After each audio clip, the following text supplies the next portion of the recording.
হাসপাতালের বিছানায় অসহ্য ব্যথায় কাতরাচ্ছেন সুমাইয়া খাতুন। কেবল সিজারিয়ানের যন্ত্রণা নয়, হৃদয় ভেঙে গেছে নিজের সদ্যজাত সন্তানকে হারানোর শোকে। চোখে চোখ রাখারও সুযোগ পাননি। নারীসেরা ধনকে তুলে দিতে হয়েছে অপরিচিতদের হাতে, মাত্র ৬৫,০০০ টাকার বিনিময়ে। ৪ মাসের অন্তঃসত্ত্বা অবস্থায় ঝিনাইদহের মহেশপুর উপজেলার জলুলি গ্রামের সুমাইয়া খাতুনের স্বামী মারা যান।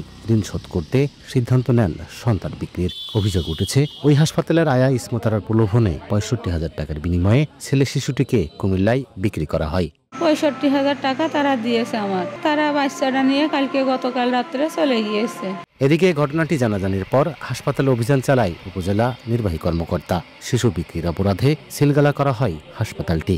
একই সঙ্গে ৬ মাসের কারাদণ্ড ও ১ লাখ টাকা জরিমানা করা হয় ক্লিনিক মালিক সেলিম রেজা বাবুকে। আটক করা হয় আয়া ইসমতারাকেও। ওনার কাছ থেকে আমরা একটা নাম্বার পেয়েছি এবং বাচ্চাটা এই মুহূর্তে কুমিল্লাতে আছে, সোনারগাঁয়ে।